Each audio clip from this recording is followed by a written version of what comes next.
Hello and welcome to today's presentation with Balco Group. With us presenting today, we have the CEO Camille Ekdahl and CFO Mikael Grindborn. We'll do a Q&A after the presentation, and if you're calling in and would like to ask a question, please press star 9 to raise your hand and then star 6 to turn on your microphone.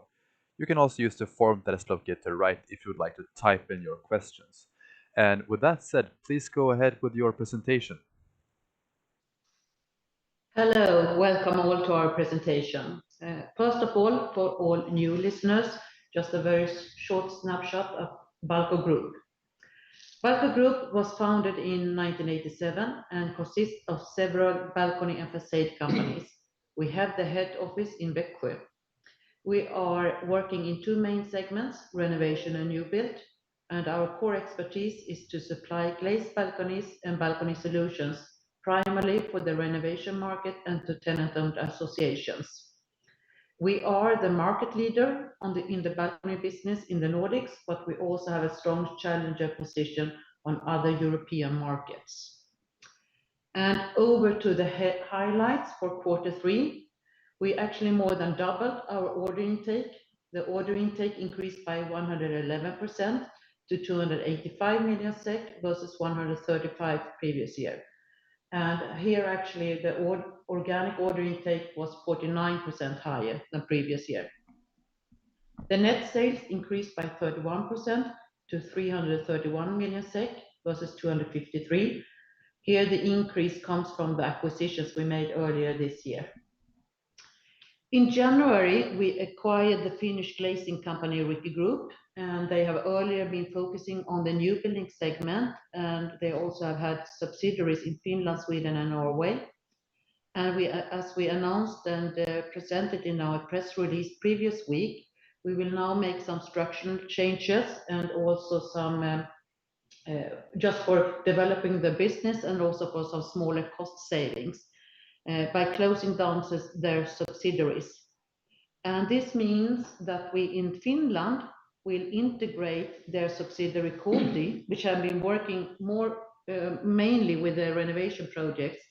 We'll integrate that to Riikku and start a new business area called renovation area. And there we will develop the renovation segment even more.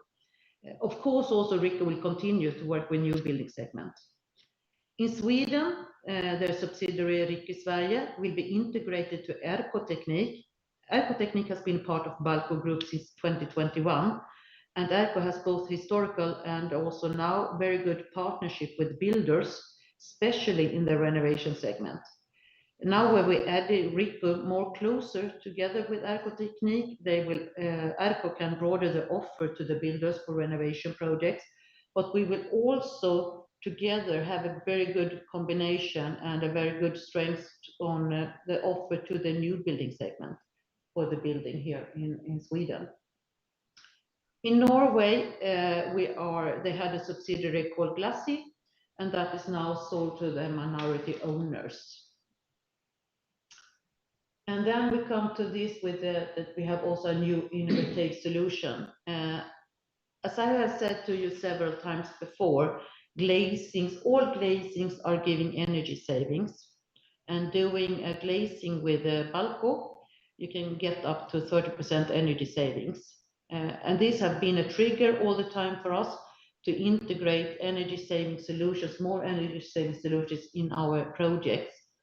And about 1 year ago, we implemented a solution where you could integrate air-to-air heat pumps with the tubing of them in our glazings, and that we have had very good market response for it. We have received a couple of big good projects for it, and therefore now we have also developed further our solution with the air-to-air heat pumps and had it applied for new patent in this area.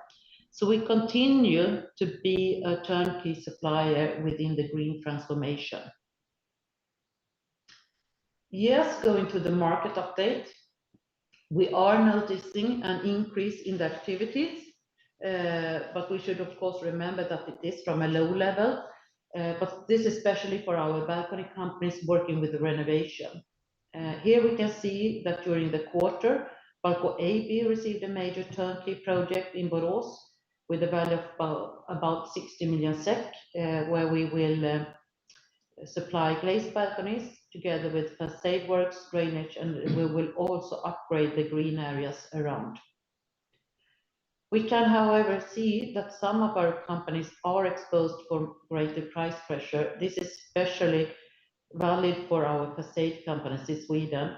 We have also seen tendency on the balcony companies in our balcony company in Denmark. And also in Denmark, we see that the trend of the longer process time for decision making is also remaining.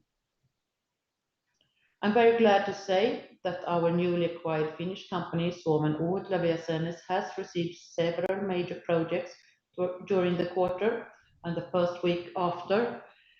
And they are choosing as a turnkey supplier for 3 big projects with a total value of about 8 million euro. 1.9 million of these are included in the Q3 order intake figures. And the entire group continues, of course, to have a strong focus on the order intake, because that is what we need to get and continue to get. But we will be cautious about entering the price pressure projects that we can see, especially on the facade companies, that is now up for discussions. So, Michael, going over to the financial figures. Yeah, and some financial update, and start with the quarterly result for the group. The net sales increased by 31%, up to 331 million. Here, acquired group was 43%, currency effect was -4% in the quarter, and organic growth was -8%. Our adjusted operating profit amounted to 16 million compared to 15 million last year, and it corresponds to an adjusted operating margin of 5.0%. Our order intake increased by 111%, up to 285 million. Here, acquired order intake was 62%, and our organic order intake increased by 49%. Our order backlog has increased by 25%, up to just about 1.3 billion SEK. Earnings per share amounted to -0.03 SEK, and our operating cash flow in the quarter was -1 million. If we go over to our 2 segments and start with the renovation segment, here net sales in the quarter increased by 10%, up to 247 million, and it corresponds to 75% of the total net sales in the quarter.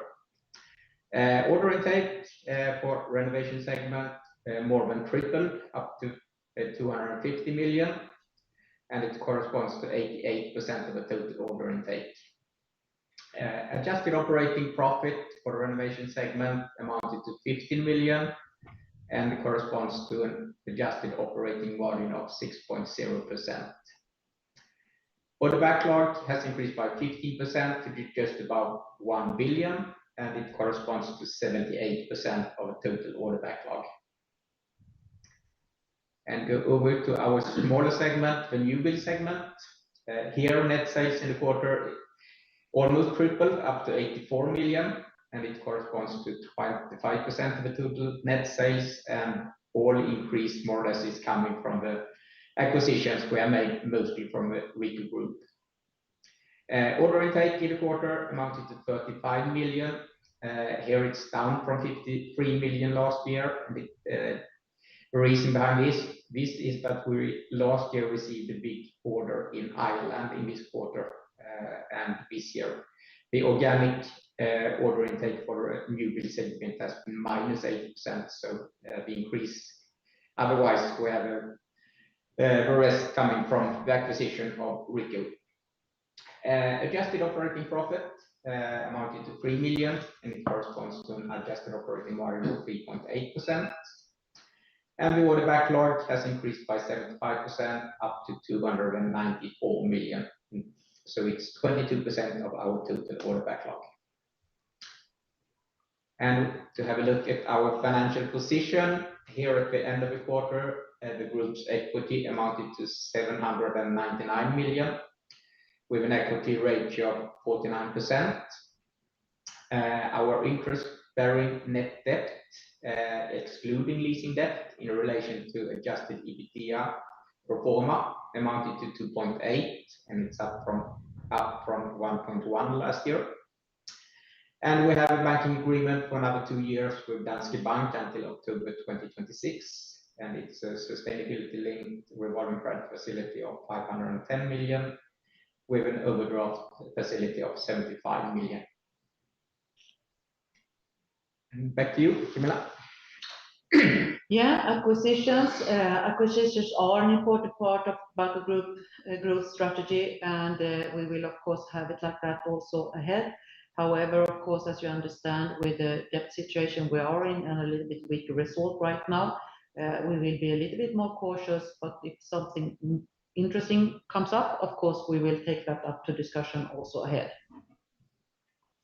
So going to the concluding remarks, the net sales in quarter three was 331 million SEK, and we have an adjusted EBITDA margin of 5%.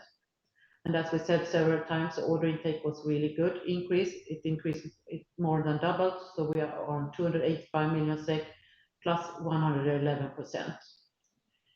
If we look a little bit ahead, the outlook, as we said, the customer activity has continued to increase. We should remember that it comes from a little bit lower level, of course, but it continues to increase. The net sales and the profit will continue to be affected in the coming quarters, depending on the lower order intake we have had before. And of course, all companies in the group continues to have a strong focus on order intake, on the cash flow, and also the cost situation. So we hand over for some questions. Thank you very much, Camilla and Mikael, for that presentation. And yes, like I said, now it's time for the Q&A. If you're calling in and would like to ask a question, you can press *9 to raise your hand and then *6 to turn on your microphone. You can also use the form that's located to the right. And we've got several questions here, and we'll start with the first one. You got two covenants, interest coverage ratio and net debt to adjusted EBITDA. Could you quantify these, please? Yeah, of course, we have some bank covenants, and it's on this pro forma net debt to EBITDA, and we can go up to 4.0 in a single quarter, but then we have to go down to 3.75 and the quarter after that, and then down to 3.5 the quarter after that. So we think we are still on a stable level. Thank you. And how is the development progressing in different parts of Sweden? And could you give more details, especially for the Stockholm area? No, I cannot give any more details regarding that, neither that we are better or worse, so to say, in the Stockholm area than in the rest of the Sweden. From our perspective, it's more that we can see that it is an increase for the balcony companies all over Sweden. However, as I said, the facade companies are more under price pressure. And we have one, as you know, we have one facade company in Västerås, which are located in, you could say Stockholm area or close to Stockholm area. But we also have one in the south of Sweden. And we see more or less the same situation for both of these companies with the price pressure. How is the order pipeline developing in the UK and Ireland? The order pipeline in UK is developing good. We have a lot of projects ongoing, and we also have a lot of quotations that we are calculating on. So we see that it's growing, it continues to grow. However, we have a little bit, so to say, dip in quarter three, but that is mainly depending on when you have the decisions. As you know, quarter three can be a very special quarter. And as Michael said, we had a really big order coming in previous year there. In Ireland, we have had a little bit slower, so to say, so we have not had so much order intake in Ireland after the big ones. So the main order intake in that area is coming from the UK. Okay, and which interest rate level is needed for the Swedish market to really pick up?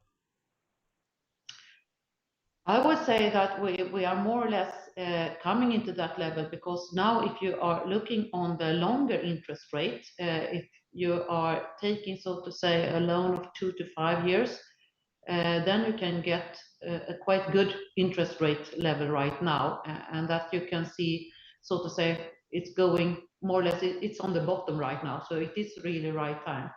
But I would not say that we should expect an increase like a hockey stick. We will see a slow progress here ahead, because that will come, so to say, when you have started to increase your rental cost, and you have come into more, so to say, on the right level in the tenant association for the cost levels and for the new rents. So I would say we will continue to see a slow increase all the time here. But I would not say, of course, it's very difficult to say, to predict, but I would not dare to say that we will see a hockey stick. Okay, thank you. And is the Rico acquisition developing according to plan regarding sales and profitability? The Rico acquisition is developing according to what was expected, yes. And is price pressure in the facade segment in Sweden getting better, or would you say it's getting worse? We saw that, I would say that we saw that it started up actually, yeah, more or less 1 year ago. And from our perspective, and we see it, it has actually been a little bit worse, if you say starting, yeah, during springtime and also right now. Okay. Regarding sales cost and administrative costs, they're quite low given the acquisition. Is the Q3 level also representative for Q4? Q3 is always a little bit lower due to the summer period when we have vacation and so on. But you shouldn't expect a big increase compared to last year. The increase is more or less the same compared to the Q4 next year. Last year. Okay, thank you. You touched upon this, but could you talk a bit about Rico and seasonality in order for us to better understand the Q3 quarter and perhaps also the coming quarters? I don't know exactly what you mean with Rico and seasonality, because Rico has previously been working mainly in the new building segment. So their sales and order intake have been more connected to the building industry. And as you know, the building industry has gone down. The new building segment has gone down. But at the same time, we are doing more and more within the renovation area within Rico. So we're compensating for it. Of course, it can be that you take smaller renovation projects. That could be a little bit more seasonality, that they want them to be done during springtime before the summer holidays. But if you come to bigger renovation projects, that continues all the way, so to say, during the year. Net sales increased by 31%, but profitability remains below target with an adjusted EBITDA margin of 5%. What concrete measures are you taking to improve margins, and when do you expect to reach your long-term EBITDA margin targets? No, we are taking some measures, as we have mentioned before, with, for example, production. We have moved some production to, as we have center of excellence, to be focused on certain kind of production in certain areas. But the main volume will be the part to really increase both gross profit and operating profits, is to get a higher volume, because we still have especially production that is not utilized. I would say perhaps we're running at just about 50% perhaps of capacity in production, and also in our project organization operations, we have some excess capacity for the moment. So it's volume that is needed. And we need order intake to increase just as has made now. Maybe not as much because this was really a high increase, but we need a good order intake a couple of quarters, so to say, so we build up order backlog. That is what is needed to get even more efficiency, and then we will get a better result. You should also remember that from taking in an order until it's delivered and give also revenue, that also takes a while because we are in the project business and we need building permission and things like that. Okay, thank you for clarifying that. You mentioned structural changes within Riku's operations in Finland and in Sweden. Can you explain how these changes are expected to impact efficiency and profitability in the long term? Yeah, regarding efficiency, it is that in Finland, we had their subsidiary Koti that has been working mainly with the renovation segment, and they have been, so to say, working also a little bit as a smaller, I would say, turnkey supplier. And when they now are integrated into the bigger, so to say, company Riku, they will start there to really drive the renovation segment within the Riku. So we are adding on competence into the main Riku company with the renovation competence and also to make turnkey projects. So there we see that as a development. And when it comes to Sweden, there we have this company, Teknik, as I said, which have been working a long time, all the time with builders and have very good partnership with builders. And at the same time, we have had Riku Sverige, with also working with builders, but only for the new building segment.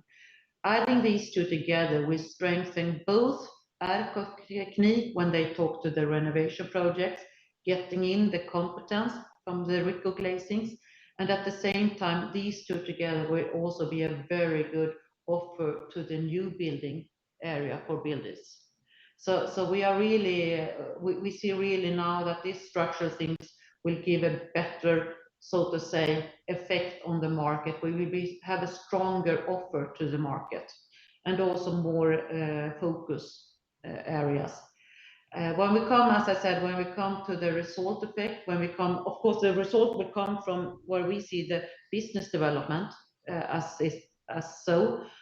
But when we come to cost savings, as we said, there are smaller cost savings connected to this one. Because, of course, when we close down the subsidiaries, we take out warehouses, we take out offices. There are a couple of people made redundant. But these are not, the subsidiaries has not been so big. So you will not see big jumps in the result figures for Balco Group, depending on this. And we also save some costs in administration and so when we merge the companies together. Yeah. Okay, and we'll take one final question here. There is a noted trend of longer decision times from clients despite increased customer activity. How are you working to manage these longer lead times, and what strategies are you employing to accelerate project starts? What we are doing is, of course, that to give, we are working very closely together with the customers, mainly, I would say, because the longer lead times, we have mainly seen that in the Nordic countries. And here, what we are doing is that we are adding on this, as we have said before, the finance expertise by Mikael, that he is closely working together with the salespeople to help the customers to understand the monthly fees they will get, how they should finance the projects. So we are helping them, so to say, in the projects that they dare to take the decisions. So that is, of course, one thing we are doing. And then, of course, if we can, we are also working ahead in the projects with searching for building permissions. And so when they come to the decision, we can start up the project directly. That is also one of our activities we have. And also, to work very close with the customers so that they feel confident about the project. So they will not get any big surprises in the project and that they feel confident about what it will cost for them. Okay, Thank you very much, Camilla and Mikael, for presenting and also answering all of our questions. And I want to say a big thank you to everyone who followed this presentation with Balco Group today. And I wish you all a great rest of the day. And until next time, thank you very much and goodbye. Thank you. Thank you.